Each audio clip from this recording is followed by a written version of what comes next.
Captain Sarah Chen stared at the massive alien ship floating above New York City.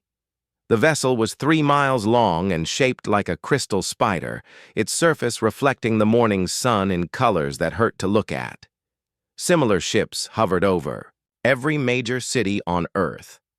They had arrived without warning 3 days ago. "Ma'am, the alien delegation is ready for the meeting," her aide whispered. Sarah nodded and walked into the United Nations building. Inside the main hall, 12 different alien species sat at a curved table that seemed to be made of living metal. The creatures were unlike anything humans had imagined. Some looked like walking trees with too many eyes. Others resembled jellyfish, floating in mechanical suits. The largest delegation consisted of beings that looked like living crystals, their bodies constantly shifting between different colors. At the center sat what appeared to be their leader. It was tall and thin, with skin that looked like polished stone and 4 arms that ended in delicate fingers. When it spoke, the words came from a device around its neck that translated its thoughts into human language. "I am Executor Zeth of the Galactic Hegemony," the being said. Its voice was calm and cold. "We represent 12 civilizations that have maintained peace in this galaxy for over 10,000 years. President Martinez leaned forward. "Welcome to Earth. We hope this meeting will lead to friendship between our peoples." Several of the aliens made sounds that the translator couldn't interpret. Executor Zeth raised one of its hands for silence. "There will be no friendship," Zeth said. "We are here because your species has become a threat to galactic stability." The human delegates looked confused. Dr. Williams, Earth's chief scientist, spoke up. "A threat? We've only had space travel for 60 years. We haven't even left our solar system." "That is exactly the problem," said another alien, this one looking like a walking crystal formation. "In 60 years, you have advanced from primitive rockets to fusion drives.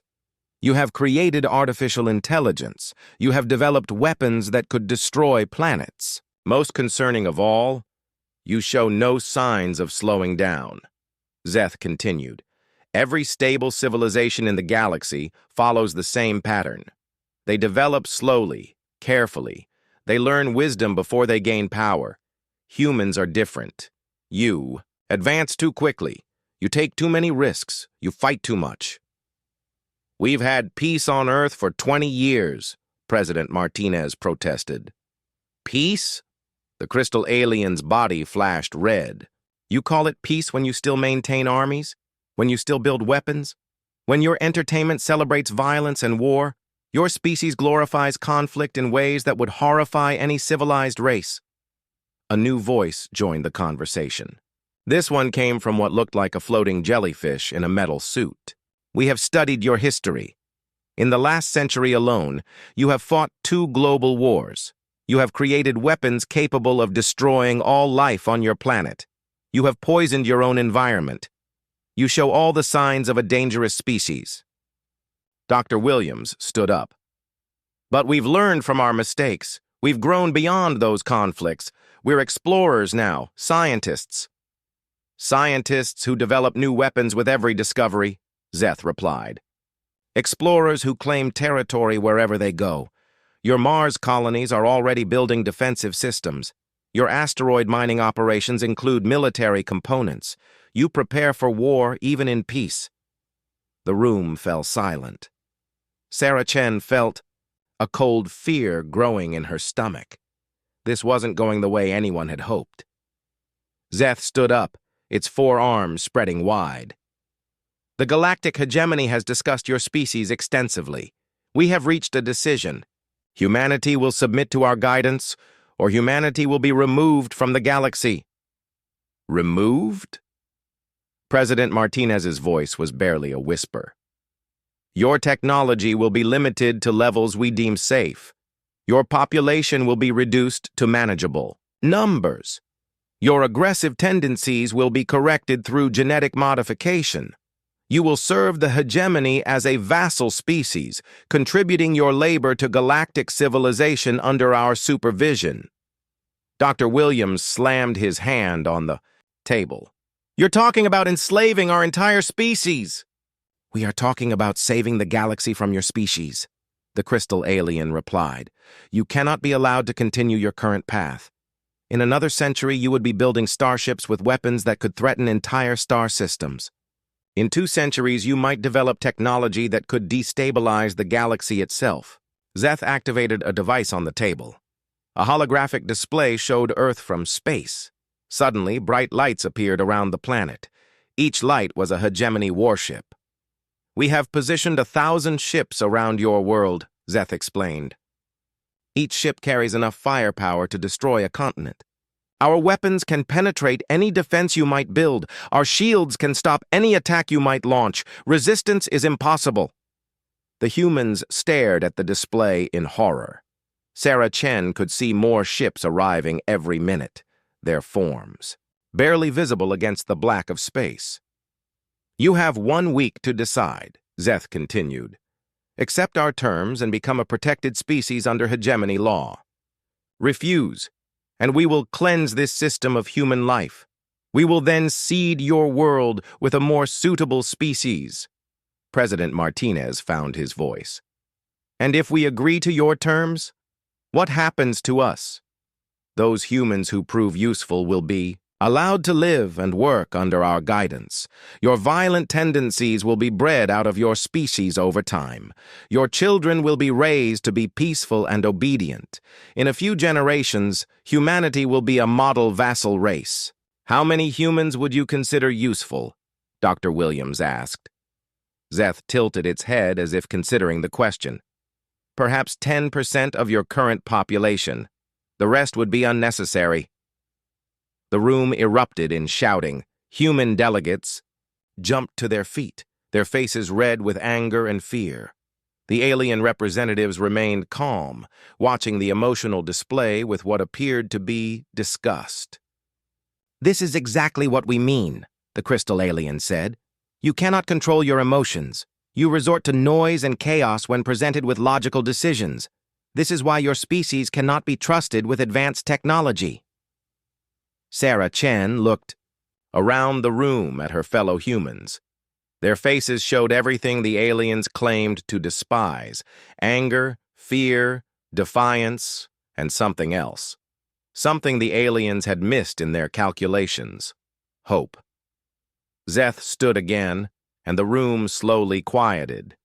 We are not monsters. We are offering your species survival. Many civilizations we have encountered chose to fight rather than submit. None of them exist anymore. We need time to discuss this with our governments, President Martinez said. You have 6 days remaining, Zeth replied. Choose wisely. The hegemony has maintained galactic peace for 10 millennia. We have removed dozens of aggressive species from the galaxy. We have the experience and the power to do what is necessary. The aliens began filing out of the room, their various forms moving with alien grace. Zeth paused at the doorway and looked back at the humans. For what it is worth, we take no pleasure in this necessity, but the galaxy is more important than any single species, even our own. After the aliens left, the human delegates sat in stunned silence. Finally, Dr. Williams spoke. They're going to kill us all anyway. Even if we agree to their terms, they'll eliminate 90% of humanity, and the rest will be slaves. President Martinez nodded slowly. They've made one mistake, though. What's that? Sarah Chen asked. They think they understand us. They've studied our history, our wars, our conflicts, but they missed the most important thing about humanity. Which is? President Martinez smiled grimly. We've never been good at accepting ultimatums. Outside, the alien ships continued to gather in Earth's sky, blotting out the stars with their presence. But in the halls of human power, a different kind of darkness was gathering, the kind of darkness that had always emerged when humanity faced extinction. the kind that had made humans the most dangerous species on their own planet long before they ever reached for the stars. The attack came exactly 1 week after the ultimatum expired. Commander Jake Morrison watched from the bridge of the orbital defense station as the first wave of alien ships moved toward Earth. They came slowly, almost lazily, as if they had all the time in the world, which, Morrison realized, they probably did. "All stations, this is command," Morrison spoke into his communicator. "Begin defensive pattern Alpha. All civilian ships are to evacuate the combat zone immediately." Around Earth, 24 massive defense platforms powered up their weapons. Each platform carried the most advanced human technology: plasma cannons, nuclear missile arrays, and electromagnetic pulse generators. They represented 40 years of human military engineering and the hopes of 8 billion people. The alien fleet numbered over 1,000 ships. Some were as large as cities, others moved like silver darts through space. They arranged themselves in perfect geometric patterns that hurt to look at, their formations so precise they seemed to mock human military doctrine. "Sir, we're getting readings from the alien ships," reported sensor operator Lisa Park. "Their energy signatures are off the charts. I've never seen anything like this." Morrison nodded grimly. The week of preparation had not been wasted. Human scientists had worked around the clock to analyze the alien technology they could observe. The results had been terrifying. The alien ships operated on principles that human science barely understood. "Fire when ready," Morrison ordered. The defense platforms opened fire simultaneously. Streams of plasma and flights of nuclear missiles raced toward the alien fleet. For a moment, Morrison allowed himself to hope. The human weapons were beautiful and terrible, lighting up space like angry stars. Then they hit the alien shields.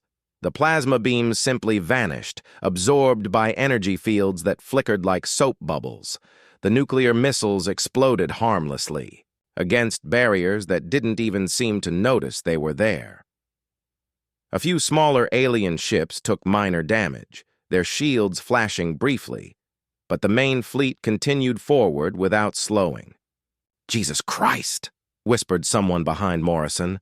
"Our best shots didn't even scratch them." The alien response was swift and devastating. Beams of pure energy reached out from the alien ships like fingers of death. Where they touched the defense, platforms, metal, and electronics simply ceased to exist. There were no explosions, no fire, no debris. The platforms just stopped being there. Platform 7 vanished in seconds. Platform 12 lasted long enough to get off a second volley before it, too, disappeared.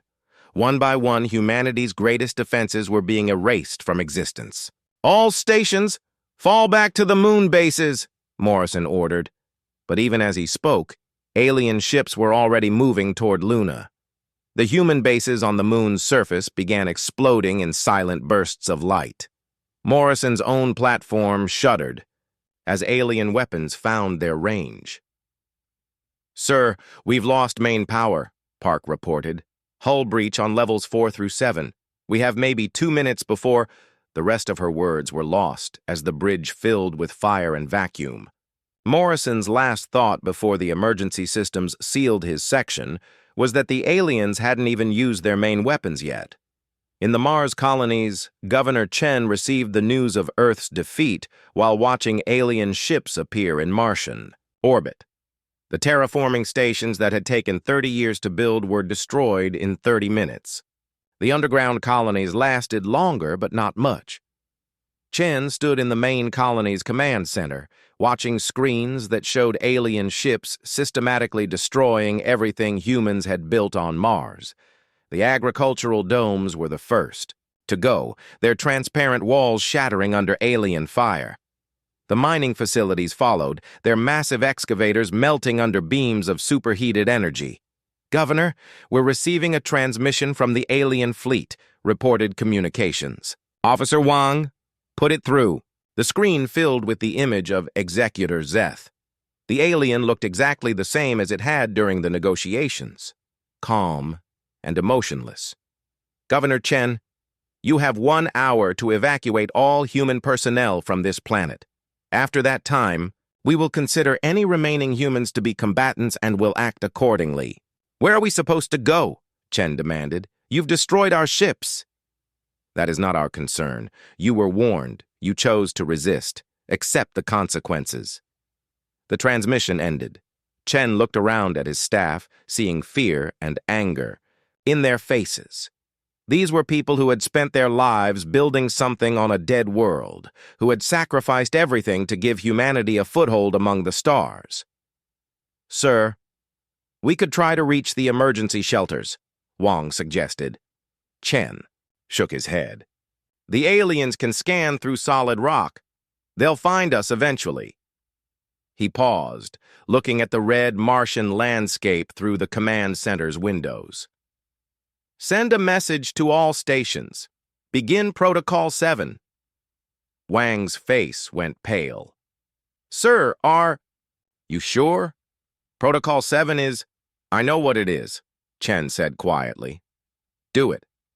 Protocol 7 was something no one had wanted to plan for. It was the systematic destruction of all human technology and research before it could fall into alien hands.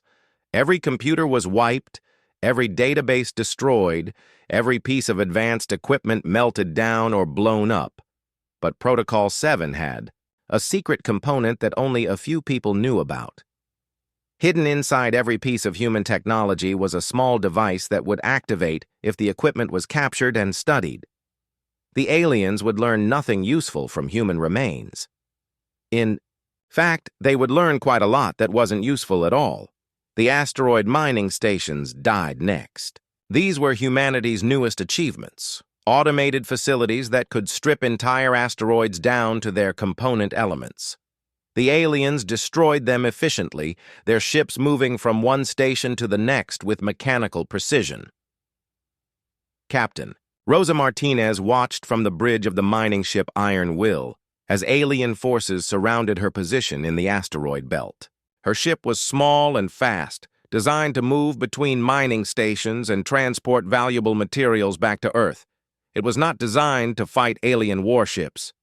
Captain, we're receiving surrender demands from the alien fleet, her communications officer reported.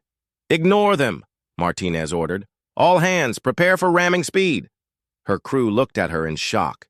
Captain, that's suicide, protested her first officer. Maybe, Martinez replied, but it's our choice to make. The Iron Will accelerated toward the largest alien ship in the formation. Martinez knew her vessel's metal hull would barely scratch the alien shields, but that wasn't the point. The point was that humans would not go quietly into extinction. The alien ship's weapons reached out and touched the Iron Will. The mining vessel vanished in a brief flash of light, but not before its automated systems transmitted one final message to hidden receivers throughout the solar system. On Earth itself, the bombardment had begun. Cities burned under alien fire, their populations fleeing to underground shelters that offered little protection against weapons that could burn through solid rock. London, Tokyo, New York, Sydney. One by one, the great centers of human civilization became smoking ruins. President Martinez stood in the underground command bunker beneath Washington, D.C., watching reports flow in from around the world. The casualty numbers were beyond comprehension. In just 6 hours, the human population had dropped from 8 billion to less than 6 billion and was falling rapidly. Sir, we're getting reports that some of the alien ships are landing, reported General Stevens. They're deploying ground forces. What do they look like? Nothing like the negotiators we met with. These are soldiers, heavily armored, heavily armed. They're moving through the ruins, scanning for survivors. Martinez nodded. The aliens weren't just destroying human civilization. They were making sure no one survived to rebuild it. But they were also being very thorough in their scanning and collection of human technology, which was exactly what the humans had hoped for. General, begin Phase 2, Martinez ordered.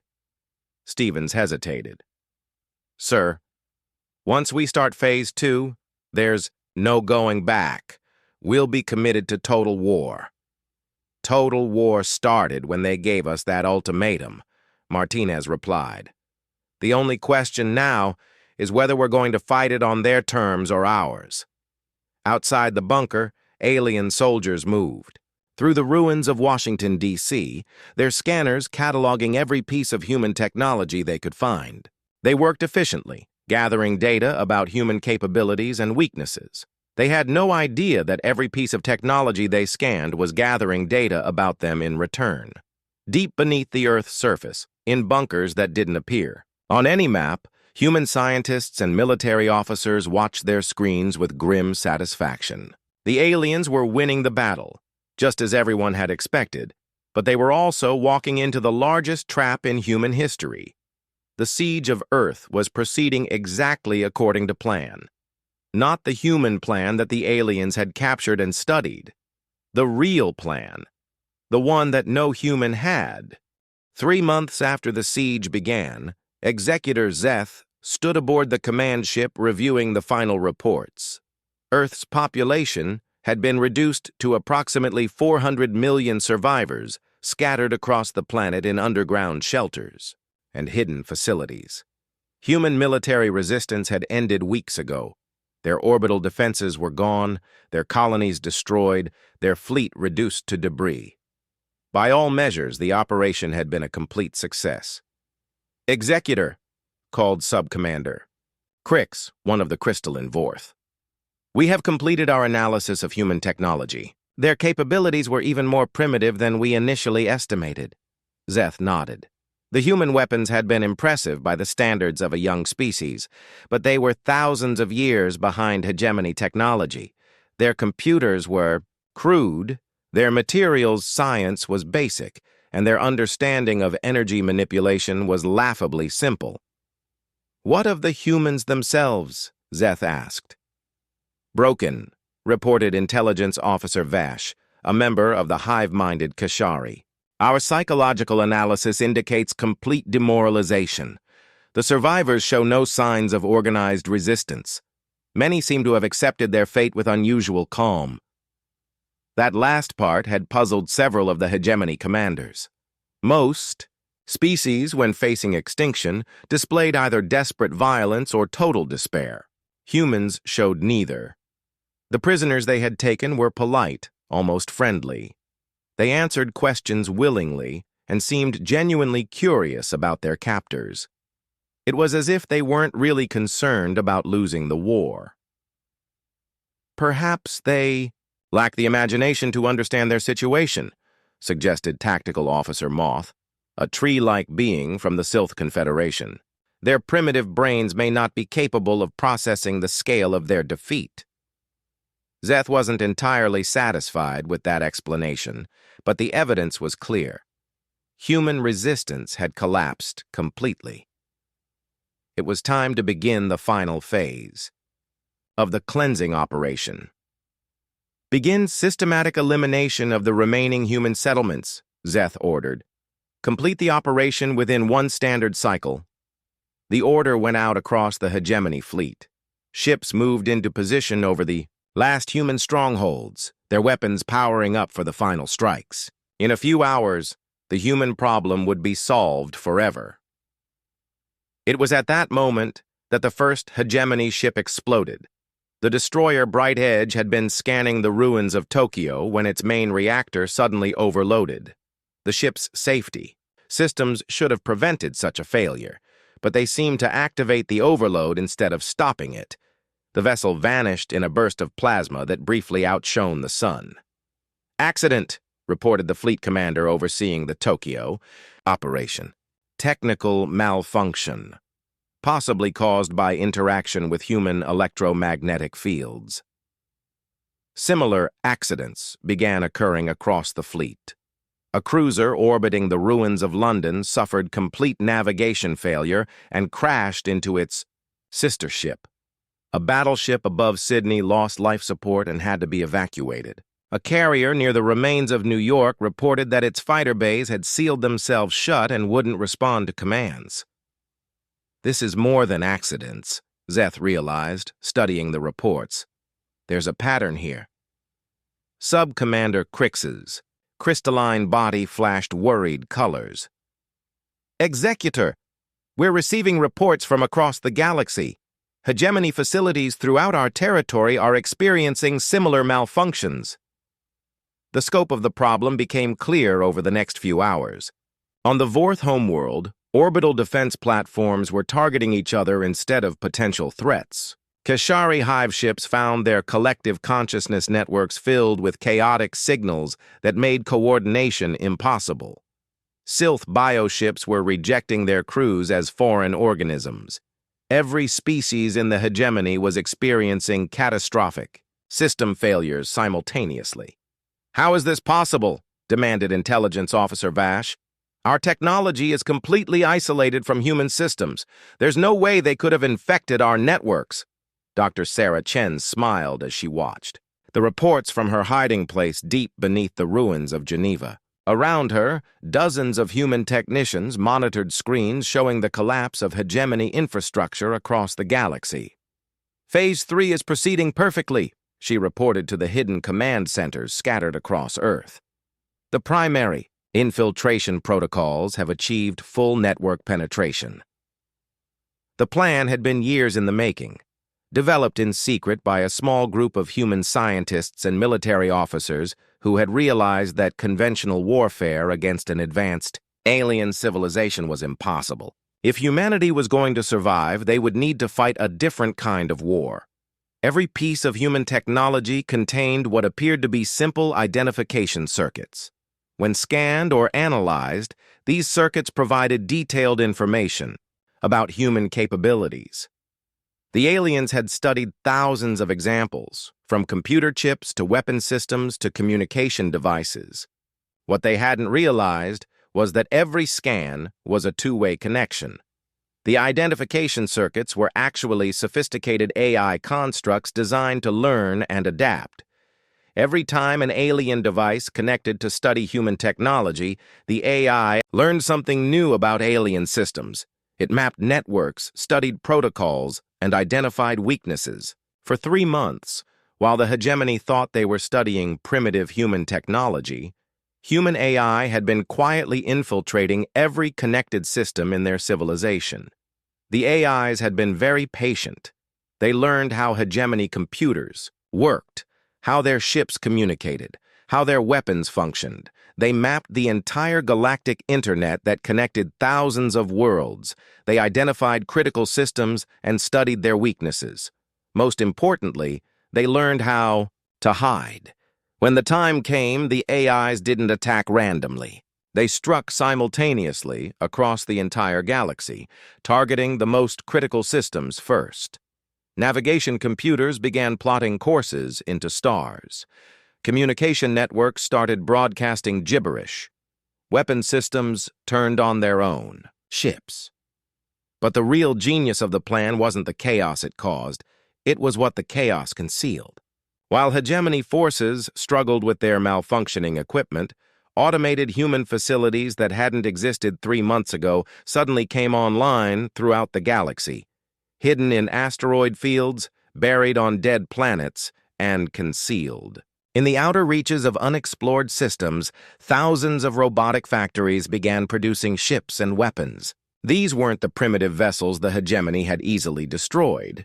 These were ships built using technology stolen from the aliens themselves, improved with human innovation, and armed with weapons that combined the best of both civilizations. Captain Jake Morrison had thought he was dead when his orbital platform was destroyed. Instead, he had awakened in a medical facility that didn't exist on any human map. The doctors who treated him wore human faces, but moved with inhuman precision. "You're androids," he realized. "We prefer the term synthetic humans," replied the doctor. "We were created as part of Project Pandora, activated when Earth came under attack." Morrison looked around the facility with growing amazement. It was vast, clearly built over many years in complete secrecy. Thousands of people moved through its corridors, most of them human, but many obviously artificial. "How long has this been planned?"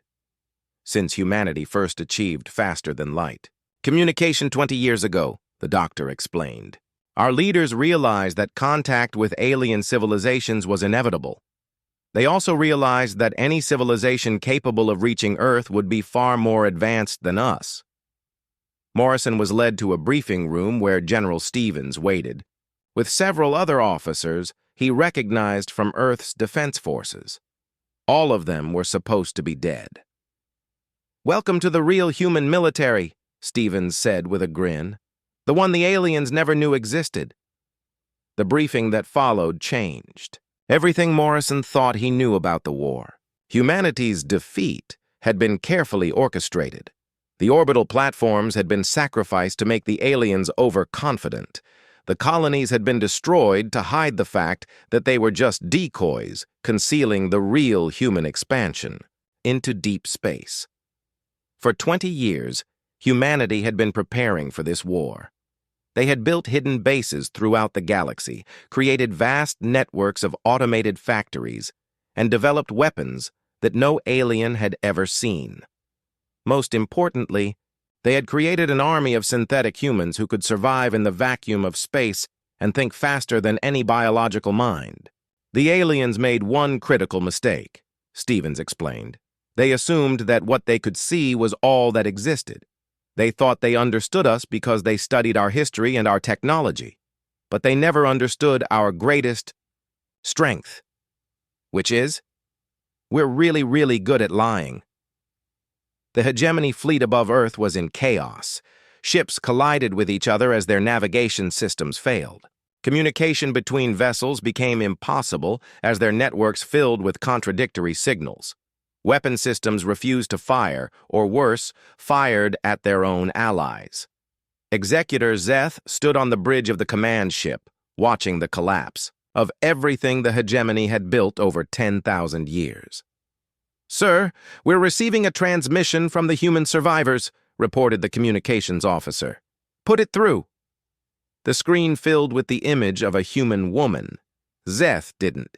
Dr. Sarah Chen stood in the command center that had been hidden beneath Geneva for 30 years, watching as the hegemony fleet above Earth tore itself apart. Ships that had been perfectly coordinated just hours ago now fired on each other, their weapon systems compromised by human AI infiltration. "Status report," she called to her staff. "Phase 4 is proceeding ahead of schedule," reported Commander Liu. 17% of the hegemony fleet has been destroyed by friendly fire. Another 30% has lost primary systems. The remainder are falling back to defensive positions. Chen nodded, but her expression remained serious. The real war was just beginning. What about our deep space assets? Coming online now. The first production facilities are ready to begin ship construction. Estimated time to full fleet deployment, 6 weeks. 6 weeks to build a fleet that could challenge the greatest military force in galactic history. It would have been impossible using normal human manufacturing techniques, but the factories that were powering up throughout the galaxy weren't normal by any standard. They were the result of 20 years of secret research into self-replicating technology. Each facility could build copies of itself, creating an exponential expansion of manufacturing capability. The aliens had never developed such technology because their stable civilizations had no need for rapid military expansion. Humans, who had fought wars across their entire planet and dreamed of expanding across the galaxy, had very different needs. "Dr. Chen, we're receiving communications from hegemony worlds throughout the galaxy," reported Communications Officer Park. "They're requesting assistance with their system failures." Chen smiled coldly. "Tell them we're sorry to hear about their technical difficulties. Offer to send repair teams to help." The irony was perfect. Human repair teams would spread throughout hegemony space, carrying more of the AI infiltration protocols that were already bringing their civilization to its knees. Above Earth, Executor Zeth watched his command ship's systems flicker and fail around him. Half the bridge stations were dark, their controls locked out by computer viruses that seemed to evolve faster than his technicians could counter them. "Sir, "We're receiving another transmission from the humans," reported his communications officer. "Dr. Chen again?" "No, sir. This one identifies himself as Admiral Morrison of the Human Defense Fleet." Zeth felt a chill run through his crystalline form. Defense fleet? The humans weren't supposed to have a fleet anymore. He had watched it burn. The screen activated, showing a human male in a military uniform Zeth didn't recognize. The man stood on what appeared to be the bridge of a starship, with other humans working at stations behind him. "Executor Zeth?" Morrison said calmly. "I wanted to personally thank you for gathering your fleet in one convenient location. It's going to make this much easier." "What are you talking about?" Zeth demanded. "Your fleet was destroyed. Your planet is under siege. You have nothing left to fight with." Morrison's smile was cold and predatory. "The fleet you destroyed was just our local defense force. Did you really think that was all we had?" The space around Earth suddenly filled with light as thousands of ships dropped out of faster-than-light travel. They appeared in perfect formation, surrounding the crippled hegemony fleet like wolves surrounding wounded prey. But these weren't the crude human ships Zeth had destroyed months ago. These vessels gleamed with energy shields that matched hegemony technology. Their hulls were sleek and deadly, incorporating design principles from a dozen different alien civilizations. They moved with precision that suggested AI control systems far more advanced than anything humans had demonstrated before. "Impossible," whispered Sub-Commander Crix. "Where did they get this technology?"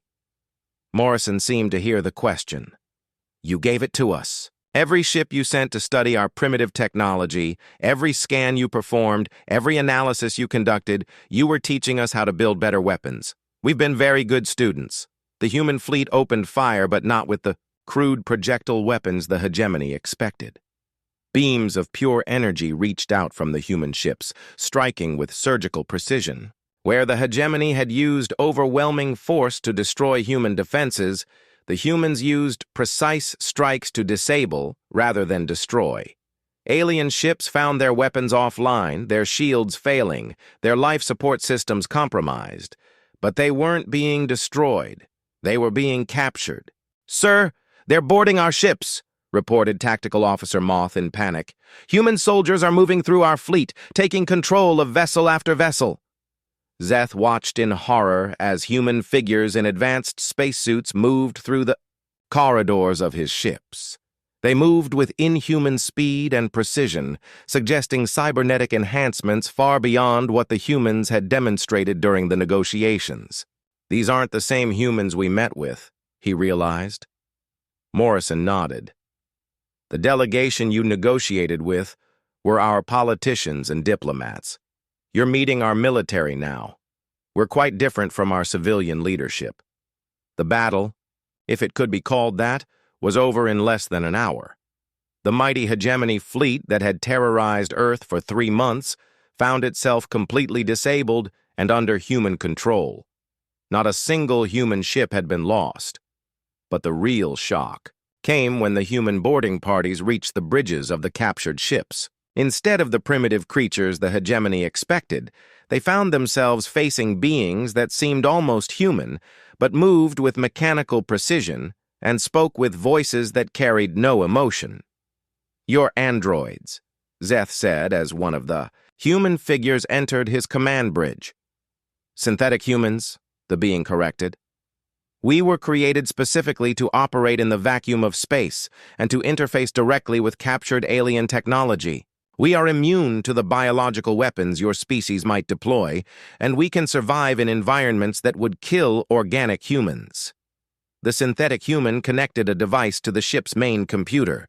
Within seconds, the vessel's entire database was being downloaded and transmitted to the human fleet. "Thank you for your cooperation," the synthetic said politely. "Your ship and crew will be treated according to the same standards you applied to human prisoners." Similar scenes were playing out across the galaxy. On hegemony worlds that had enjoyed 10,000 years of peace, human ships appeared without warning. But these weren't invasion fleets in the traditional sense. They were liberation forces. The hegemony had ruled the galaxy by keeping hundreds of species under their control. Some were willing allies, but many were conquered peoples who had been forced to serve their alien masters for centuries. These enslaved species had been waiting for someone strong enough to challenge hegemony power. The humans didn't conquer these worlds. They freed them. Commander Rosa Martinez, who had been presumed dead when her mining ship was destroyed, stood on the bridge of the Liberation Fleet approaching the Keshari homeworld. She had been rescued by a human deep space patrol that had been waiting in the asteroid belt for months, hidden from alien sensors.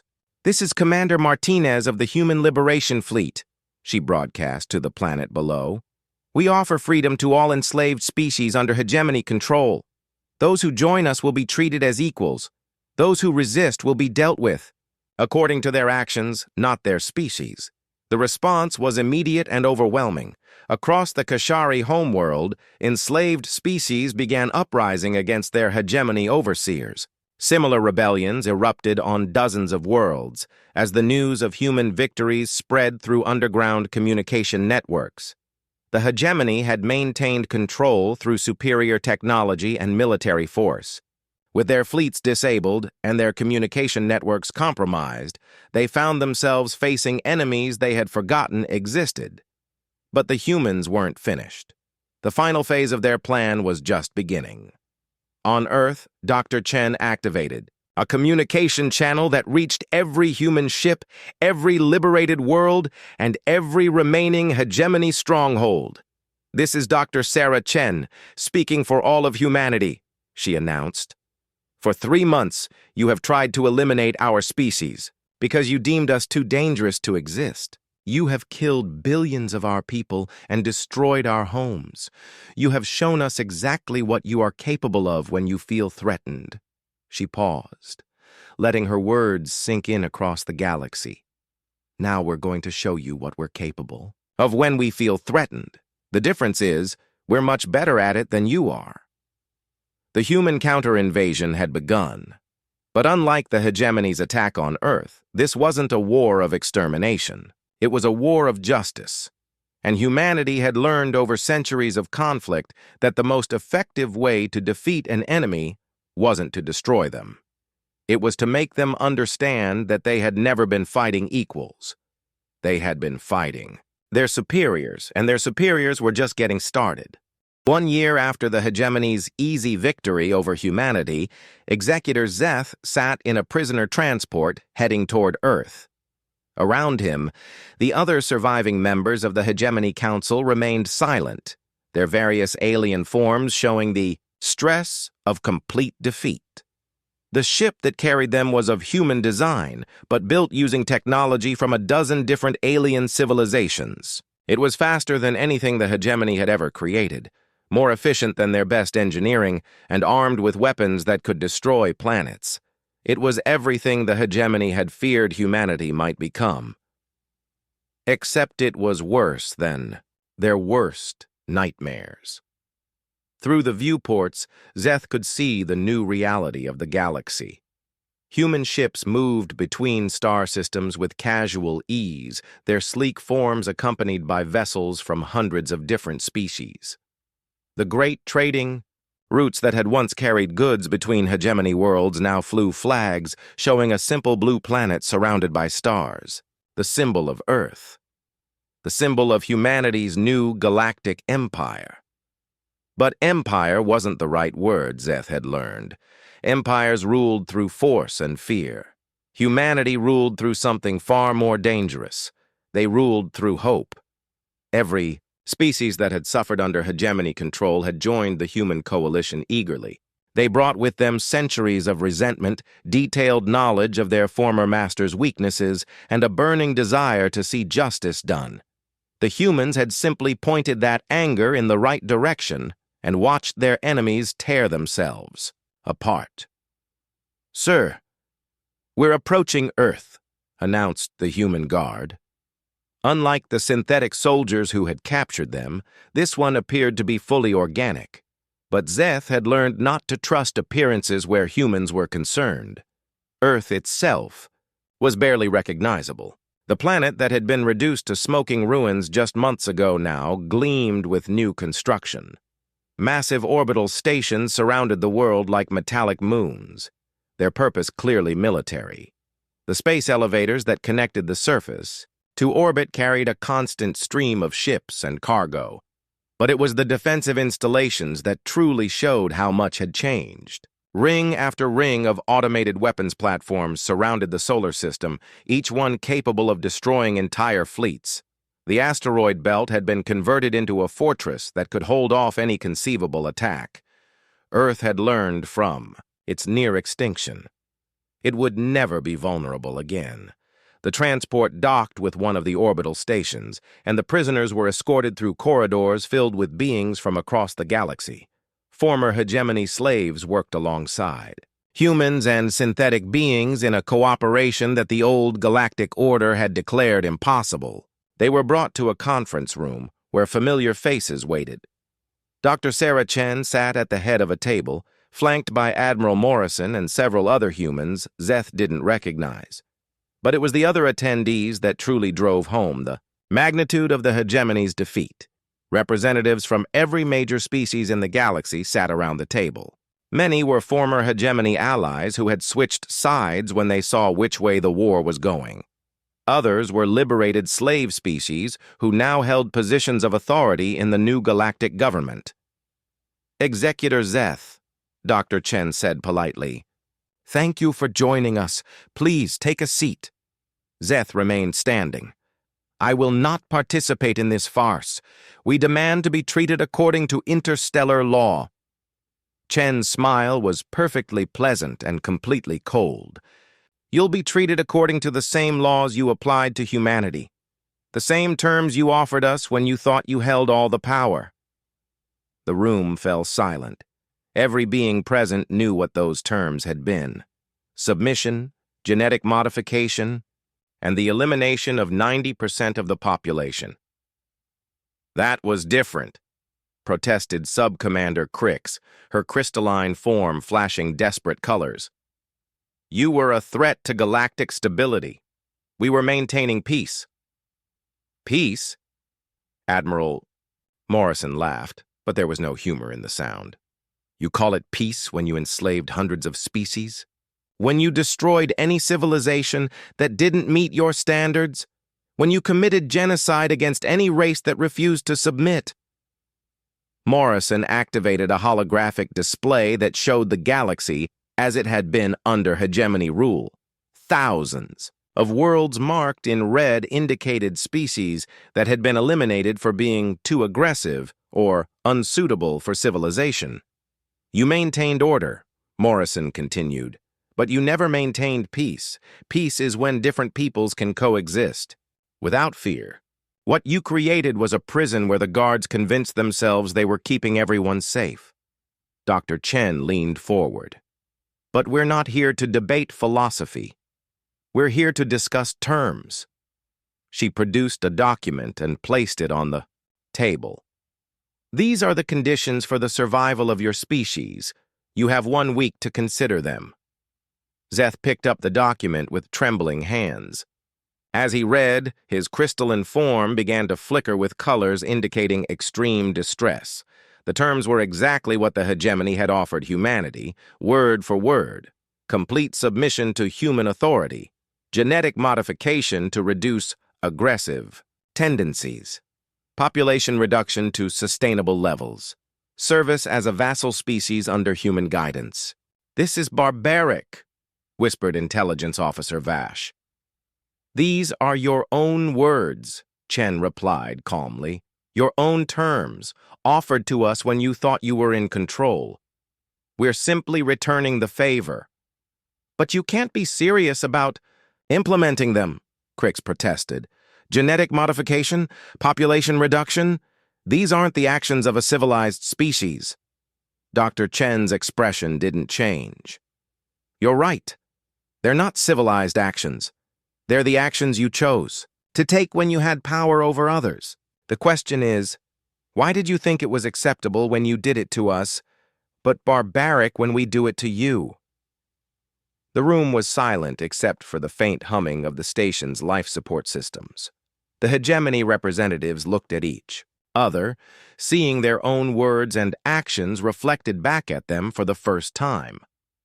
However, Chen continued, humanity has learned something you never did. Power without mercy makes you into the very thing you claim to fight against. So we're offering you an alternative. She produced a second document. Complete disclosure of all hegemony war crimes, full cooperation in finding and freeing any remaining enslaved populations, reparations to every species your civilization harmed, and most importantly, genuine equality within the new Galactic Confederation. Zeth stared at the second document. You would accept us as equals? After everything we've done? Not as equals, Admiral Morrison corrected, as beings with the potential to become equals. Equality has to be earned through actions, not granted through birth or technological superiority. What guarantee do we have that you won't simply eliminate us once we've served your purposes? Asked Tactical Officer Moth. Chen's smile became genuine for the first time during the meeting. The same guarantee you gave humanity when you demanded our submission. None whatsoever. The irony was perfect and devastating. The hegemony had never intended to honor their agreements with humanity. They had planned to eliminate the human threat once they had extracted everything useful from human civilization. Now they faced the same uncertainty they had imposed on others. But there is one difference, Chen continued. We've spent the last year proving that we keep our word. Every species that joined our coalition has been treated with respect. Every former slave race has been given real authority in our government. Every promise we've made has been kept. She gestured to the beings around the table. Ask any of them if they trust human leadership. Ask them if they've been treated as equals or as servants. One by one, the representatives of dozens of species spoke. Former hegemony slaves testified to their freedom and growing prosperity under human protection. Even former hegemony allies admitted that the new galactic order was more just and more stable than what had come before. You see, Chen explained, you made one final mistake in your calculations about humanity. You assumed that because we were capable of violence, we were incapable of mercy. Because we could be ruthless, we could never be just. Because we were willing to fight, we could never make peace. But humanity learned long ago that true strength isn't the ability to destroy your enemies. True strength is the ability to turn your enemies into allies, and the only way to do that is to prove that you're worthy of trust. Zeth looked around the room, seeing the proof of Chen's words in every face. Former enemies working together. Former slaves holding positions of authority. Former rivals cooperating for mutual benefit. It was everything the hegemony had claimed to stand for, but had never achieved. You have 1 week to decide, Chen repeated. Submit to the same terms you offered us, or accept genuine partnership in building something better than either of our civilizations could create alone. As the hegemony representatives were escorted back to their quarters, Zeth found himself thinking about the past year. The humans could have simply exterminated every member of every hegemony species. They had the power to do so, and certainly had justification for revenge. Instead, they had chosen to offer redemption. It was the most terrifying thing they could have done. It proved that humanity wasn't just more advanced technologically or militarily. They were more advanced morally.